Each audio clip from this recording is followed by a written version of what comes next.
ఏది అయినా ఆచి చికెన్ మసాలా. తెలంగాణలో దక్షిణ అయోధ్యగా పేరు పొందిన భద్రాచలం శ్రీ సీతారామచంద్ర స్వామి దేవస్థానం సరికొత్త రూపుదిద్దుకుంటుంది. భద్రాద్రి రామాలయ అభివృద్ది పనులకు రేపు అంటే జూన్ 27వ తేదీన శ్రీకారం చుడుతున్నారు. ఇందుకోసం ప్రభుత్వం ఏకంగా 351 కోట్ల రూపాయలను మంజూరు చేసింది. కాగా భక్తుల మనోభావాలకు అనుగుణంగా ఆగమ శాస్త్ర నియమాలను పాటిస్తూ ఆలయ అభివృద్ది పనులు జరగనున్నాయి. భద్రాచలం ఆలయ వైభవానికి భంగం కలగకుండా సంప్రదాయ శిల్పకళను ప్రతిబింబించేలా రాతి నిర్మాణాలకు ప్రభుత్వం ప్రాధాన్యత ఇస్తోంది. రాబోయే 200 సంవత్సరాల అవసరాలను దృష్టిలో ఉంచుకుని ఆలయాన్ని తీర్చిదిద్దాలని సీఎం రేవంత్ రెడ్డి అధికారులకు ఆదేశించారు.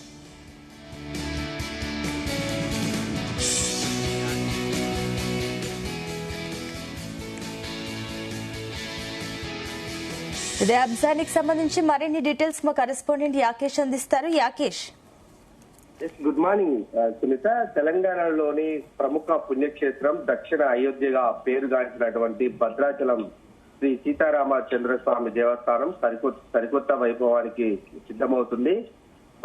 భద్రాద్రి రామాలయ అభివృద్ధి కోసం అటు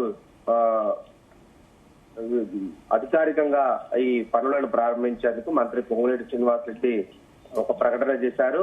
నిన్న జరిగినటువంటి దేవాలయ శాఖ ఆలయ అధికారులతో నిర్వహించినటువంటి ఉన్నత స్థాయి సమీక్ష సమావేశంలో ఆయన కీలక నిర్ణయాన్ని కూడా వెల్లడించారు. భక్తుల మనోభావాలకు అనుగుణంగా ఆగమ శాస్త్ర నియమాలను ఖచ్చితంగా పాటిస్తూ ఈ ఆలయ అభివృద్ధి పనులు జరగనున్నాయి. భద్రాచలం ఆలయ పూర్వ వైభవానికి ఆధ్యాత్మికతకు ఎటువంటి భంగం కలగకుండా సాంప్రదాయ శిల్పకళను ప్రతిబింబించేలా రాత్రి నిర్మాణాలకు ప్రభుత్వం ప్రాధాన్యత ఇస్తుందని చెప్పారు. రాబోయే 200 సంవత్సరాల అవసరాలను దృష్టిలో ఉంచుకొని భవిష్యత్తు తరాలకు ఆదర్శంగా నిలిచేలా ఈ ఆలయాన్ని తీర్చిదిద్దాలని సీఎం రేవంత్ రెడ్డి సంకల్పించారు. అయితే ఇందుకోసం ప్రభుత్వం ఏకంగా 351 కోట్ల రూపాయలను కూడా మంజూరు చేస్తూ జీవో జారీ చేసింది. తెలంగాణలో సుప్రసిద్ధి పుణ్యక్షేత్రం అయినటువంటి దక్షిణ అయోధ్యగా పేరుగాంచిన భద్రాచలం ఆలయానికి మొత్తం కూడా అంటే పట్టణాభివృద్ధికి ఆలయ అభివృద్ధికి 586 కోట్లతో 3 దశల్లో కూడా రామాలయ అభివృద్ధికి మాస్టర్ ప్లాన్ కూడా సిద్ధమైంది. అభివృద్ధి పనులకు తొలి విడత నిధులు మంజూరు చేస్తూ ప్రభుత్వం ఉత్తర్వులు కూడా జారీ చేసింది. భద్రాచల ఆలయ పునరాభివృద్ధికి తొలి దశలో 351 కోట్లు ఖర్చు చేస్తున్నారు.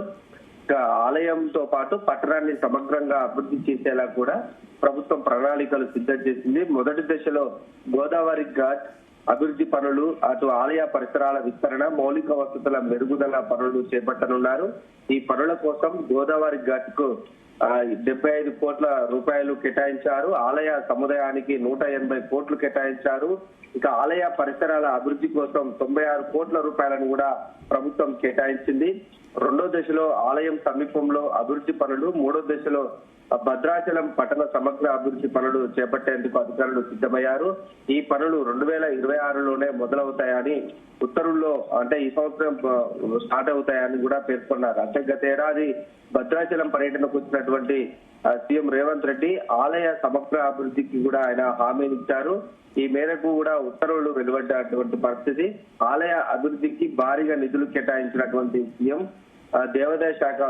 కు అటు దేవాదాయ శాఖ మంత్రి కొండా సురేఖ కూడా కృతజ్ఞతలు తెలిపారు. ఆలయ అభివృద్ధి పనుల్ని ఆగమ శాస్త్రానికి అనుగుణంగా చేపడతామని కూడా చెప్పారు. ఇక భక్తులకు మెరుగైనటువంటి సౌకర్యాలు కల్పించడం, క్షేత్ర వైభవాన్ని మరింత ముందుకు తీసుకెళ్లడం తమ ప్రభుత్వ ప్రధాన లక్ష్యం అని కూడా అటు మంత్రులు చెప్తున్నారు. ఈ ప్రాజెక్టుతో పర్యాటక రంగానికి కూడా కొత్త శోభ లభించడంతో పాటు స్థానిక ఆర్థిక వ్యవస్థ కూడా బలోపేతమవుతుందని ఆశాభావం వ్యక్తం చేస్తున్న పరిస్థితి ఉంది. అయితే 10 ఏళ్లుగా మరొక పక్క గతంలో పాలించినటువంటి బీఆర్ఎస్ ప్రభుత్వం ఆలయాన్ని అభివృద్ధి చేస్తామని చెప్పినప్పటికీ కూడా ఎక్కడ కూడా అది కనిపించలేదు. ఒక కాగితాలకే పరిమితమైనటువంటి పరిస్థితి. అప్పుడు ఉన్నటువంటి 2016లో అప్పటి సీఎం కేసీఆర్ భద్రాచలం పర్యటన సందర్భంగా ఆలయ అభివృద్ధి కోసం 100 కోట్లు కేటాయిస్తున్నట్లు కూడా ప్రకటించారు. ప్రముఖ ఆర్కిటెక్ట్ ఆనంద్ సాయి ఆధ్వర్యంలో కూడా మాస్టర్ ప్లాన్ కూడా సిద్ధం చేశారు. ఆయన ఆలయ ప్రాపకరాలు, అటు విస్తరణ, మడవీధుల నిర్మాణం, గోదావరి తీరాన్ని సుందరీకరించడం వంటి ప్రణాళికలు రూపొందించినప్పటికీ క్షేత్రస్థాయిలో అది ఆశించిన మేర పనుల్లో వేగం కనిపించలేదు. అటు కేటాయింపులు జరిగినప్పటికీ సాంకేతిక కారణాలు, భూసేకరణ ఇబ్బందుల వల్ల ఆ ప్రకటనలు కాగితాలకే పరిమితమయ్యాయనే విమర్శలు కూడా వ్యక్తమవుతున్నాయి. ఇటు కాంగ్రెస్ ప్రభుత్వం అధికారంలోకి వచ్చాక సీఎం రేవంత్ రెడ్డి భద్రాచలం అభివృద్ధిని ప్రతిష్టాత్మకంగా తీసుకున్నారు. గత ఏడాది ఆలయాన్ని సందర్శించిన ఆయన అటు యాదాద్రి వైభవాన్ని అంటే యాదాద్రి ఆలయం ఎంతగానో అభివృద్ధి చెందిందో దాని తరహాలోనే భద్రాద్రి కూడా డెవలప్ చేస్తామని చెప్పారు. ఆ నేపథ్యంలోనే ఈ నిధుల కేటాయింపు అయితే ఇచ్చారు. తన హామీని కూడా నెరవేరుస్తూ తాజాగా నిధులు కేటాయించినటువంటి పరిస్థితి ఉంది. భద్రాచలం పుణ్యక్షేత్రం అటు తెలంగాణకే కాకుండా ఏపీ నుంచి కూడా భారీగా కూడా భక్తులు వస్తారు. ప్రతి అటు శ్రీరామ నవమికి ఎక్కడ లేని శోభ భద్రాచలంలో కనిపిస్తుంటుంది. భద్రాచలంలో శ్రీరాముడు నడియాడినటువంటి ప్రాంతంగా పేరుగాంచినప్పటికీ అనుకున్న మేరకైతే భద్రాచలం దేవాలయం అభివృద్ధి జరగలేదు. దీంతో భక్తుల్లో కూడా కొంత నిరాశ నెలకొంది. ఇంత ప్రసిద్ధిగాంచినటువంటి టెంపుల్ తెలంగాణలో ఉన్నప్పటికీ అభివృద్ధి చేయలేకపోతున్నారు అనేది స్థానికుల్లో కూడా కొంత ఆందోళనగా ఉండే. ఇప్పుడు ప్రభుత్వం కేటాయించినటువంటి నిధులతోటి కొంత హర్షం వ్యక్తమవుతుంది. స్థానికంగా అటు ఆలయ డెవలప్ తో పాటు భద్రాచలం పట్టణం కూడా పూర్తిగా రూపురేఖలు మారిపోయే అవకాశం ఉంది. దీంతో అక్కడ ఉన్నటువంటి స్థానికులు కూడా హర్షం వ్యక్తం చేస్తున్న పరిస్థితి అయితే ఉంది. అయితే ఆలయ అభివృద్ధికి ప్రభుత్వము ఈ సంవత్సరం పనులు ప్రారంభించిన దాదాపు 2 సంవత్సరాల వరకు పట్టే అవకాశం ఉంది. ప్రభుత్వం అయితే వచ్చే శ్రీరామ నవమి వరకు ఆలయ అభివృద్ధి అనేది పూర్తవుతుందని చెప్తుంది. గతంలో భద్రాచలం ఆలయ అభివృద్ధికి సంబంధించి అన్ని ఏ ప్రభుత్వాలు వచ్చినా కూడా పెద్దగా దృష్టి పెట్టలేదు.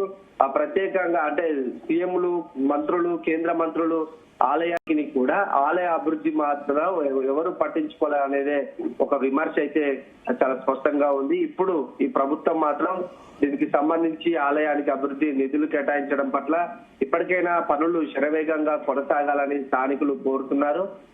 అంటే వరదలు వచ్చినప్పుడే భద్రాచలం అనేది అటు రాష్ట్ర వ్యాప్తంగా కూడా ఒక పేరు గాంచిపోతుంది. ఎందుకంటే భద్రాచలానికి గోదావరి ప్రవహిస్తున్నటువంటి నేపథ్యంలో 40-45 అడుగులు వచ్చినప్పుడల్లా భద్రాచలం పట్టణానికి కొంత డేంజర్ గా మారిపోతుంది. స్థానికులు కూడా కొంత ఇబ్బందులు పడుతున్నటువంటి పరిస్థితి. అయితే ఈ గోదావరి నదికి ఇరువైపులా కూడా కరకట్ట కట్టాలని పెద్ద ఎత్తున కూడా డిమాండ్ వస్తుంది. ప్రధానంగా పట్టణానికి ఆనుకొని వెళ్ళేటువంటి గోదావరికి కరకట్ట కట్టాలని గత కొంతకాలంగా డిమాండ్ ఉన్నప్పటికీ అది కూడా ఎక్కడ కనిపించని పరిస్థితి. ప్రభుత్వాలు వరదలు వచ్చినప్పుడు ఒక ప్రకటన చేసి తర్వాతకి దాన్ని పట్టించుకొని పరిస్థితి కనిపిస్తా ఉంది. ఇప్పుడు ప్రభుత్వము అటు ఆలయ అభివృద్ధితో పాటు పట్టణాన్ని కూడా సుందరంగా తీర్చిదిద్దడం, అటు ఈ కరకట్టకు కూడా నిధులు కేటాయించినటువంటి నేపథ్యంలో ప్రజల్లో అయితే ఆనందం వ్యక్తమవుతుందని చెప్పుకోవచ్చు. Right, thank you Yakesh.